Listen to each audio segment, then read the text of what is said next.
From sassy comebacks that could burn hotter than their spicy nuggets to viral moments that shook the Twitterverse, Wendy's, that's right, Wendy's, didn't just dip, they dove headfirst into the wild world of social media antics. It was a journey from banter with regular folks to throwing shade at fast food giants like McDonald's. But did Wendy's secret sauce of sassiness really cook up success? Did they make money off this? In this video, I'm going to cover how Wendy's got its start, how Wendy's marketing alone made it the third largest burger chain in the US, the crazy headline-grabbing smack-talking that gave Wendy's an unexpected second life, and finally, I'll spill the secret sauce of their success. But let's start from the beginning.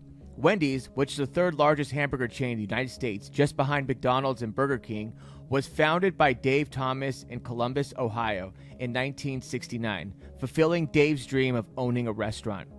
Naming Wendy's was a lighthearted story of family shenanigans. After attempting all 5 of his kids' names, Dave Thomas jokingly settled on his daughter Melinda's nickname, Wendy. This charming nickname emerged from the adorable struggle of her siblings trying to pronounce Melinda as Wenda and eventually morphing into Wendy.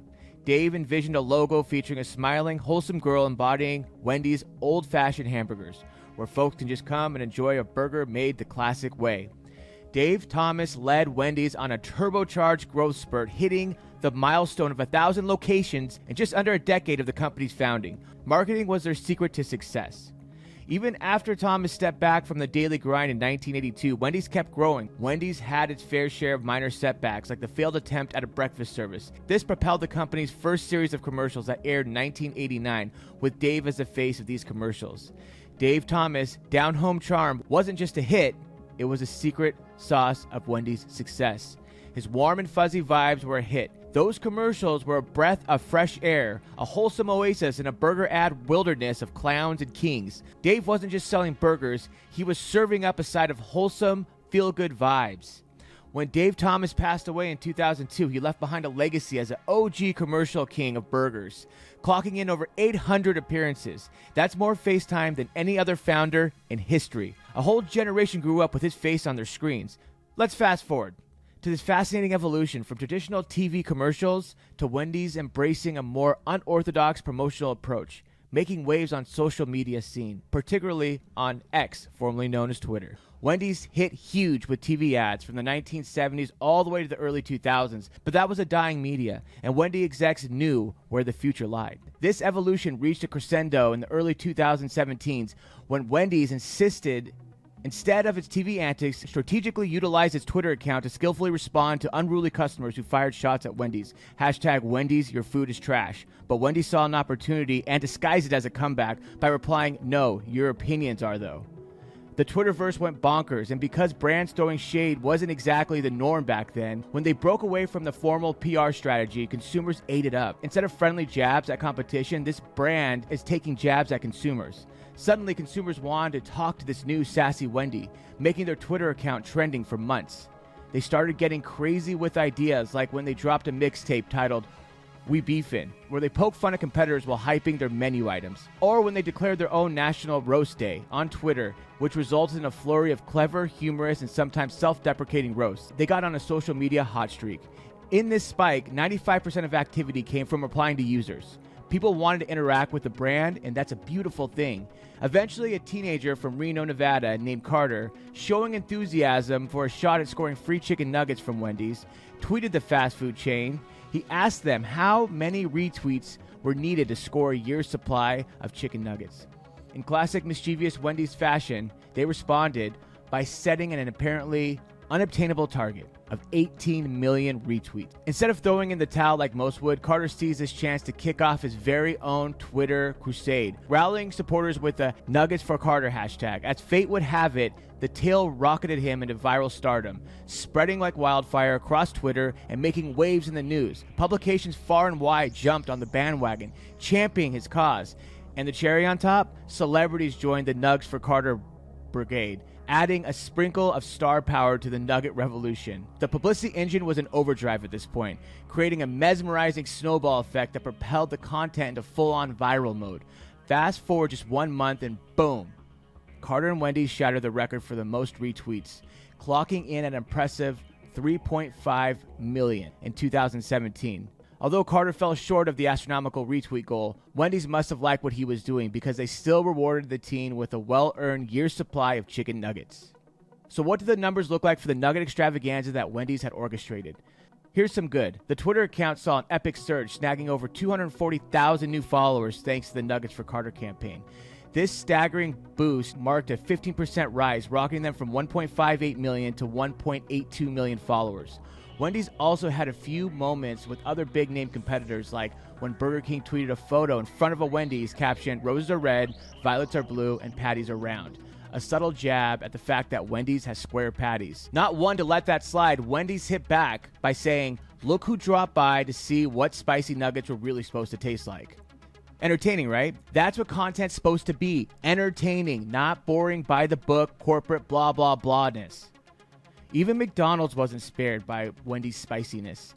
When a follower posted a somewhat blurry photo of a McDonald's delivery truck in front of Wendy's, Wendy's chimed in and said, "Is that a garbage truck?" Despite Wendy's scoring a colossal online fan base, their financial scoreboard told a roller coaster tale. As the Twitter campaign unfolded, sales took a dip, plummeting from 1.4 billion to 1.2 billion in year one of the Twitter campaign. However, the revenues rebounded, hitting 1.5 million the next year, soaring even higher to 1.71 billion in 2019. The profits were playing a yo-yo game, dancing down, then bouncing back up throughout the campaign cycle. Deciphering whether the campaign wielded a positive or negative impact is hard to place right now. One could say that Wendy's strategy in the initial years seemed focused on establishing a foothold and gaining brand awareness for new customers. This strategic evolution aligns with the financial figures. The dip in the first year may be attributed to the campaign finding its footing. The consistent and gradual uptrend in sales and profit thereafter suggest a positive trajectory. It's like the Twitter campaign went through a trial phase the first year, laying down the groundwork for substantial growth the following years. Wendy's triumph isn't solely pinned on their stellar campaign. Take the Fresh Never Frozen campaign from 2011. This strategic move aimed to highlight the superior quality of Wendy's menu ingredients, with a special focus on their unfrozen beef patties. In the campaign, Wendy's founder, Dave Thomas's daughter, Wendy, took center stage as a spokesperson, underscoring the company's dedication to quality ingredients. The TV commercials gave viewers a peek of behind the scenes, with Wendy personally visiting one of the Wendy's suppliers. There she witnessed a meticulous process of selecting and preparing the beef that graced the Wendy's burgers, driving home the message of transparency and commitment to top-notch quality. The campaign didn't just stick to TV. Wendy's brought the freshness buzz to social media as well. They hopped onto Twitter and Facebook, and they were actively engaging with customers, fielding questions about ingredient quality and championing their commitment to fresh beef. Customers loved the Fresh Never Frozen campaign, singing praises for Wendy's unwavering commitment to quality and freshness of their beef patties. This clever move didn't just hit the right notes. It set Wendy's apart from the competitors who often relied on frozen meat. The Fresh Never Frozen campaign wasn't just a hit with customers, it translated to tangible success on the sales front. Wendy's boasted a notable 3.2% surge in same-store sales in the first quarter of 2011. Riding the wave of triumph, Wendy's didn't pump the brakes on the freshness train. The campaign's success ensured that the Fresh Never Frozen messaging remained a key player in Wendy's advertising and brand. Don't fix what isn't broken. So what's the lesson here? Wendy's is the third largest burger chain in the U.S., and it's up against some fierce competition. How did they do it? By marketing outside the box. From 1970s all the way to the early 2000s, when all the other major burger chains were using gimmicks to sell their products like Clowns, Kings, and Jacks, Wendy's highlighted their values, wholesome and old-fashioned, and just had the owner, Dave, talk about how his burgers were the best. He was the OG influencer, marketing himself as the brand. Then, in 2010, Wendy's saw that honesty and a little bit of sassiness was going to get a lot more attention than friendly and corporate. Once again, using a strategy that no one else was using at the time. When marketing, think outside the box. If you're going to do the average, you're going to get average results. You have to be a little crazy. You have to be a little willing to try things and push the limits in order to take things to the next level. Anyway, that's all I got.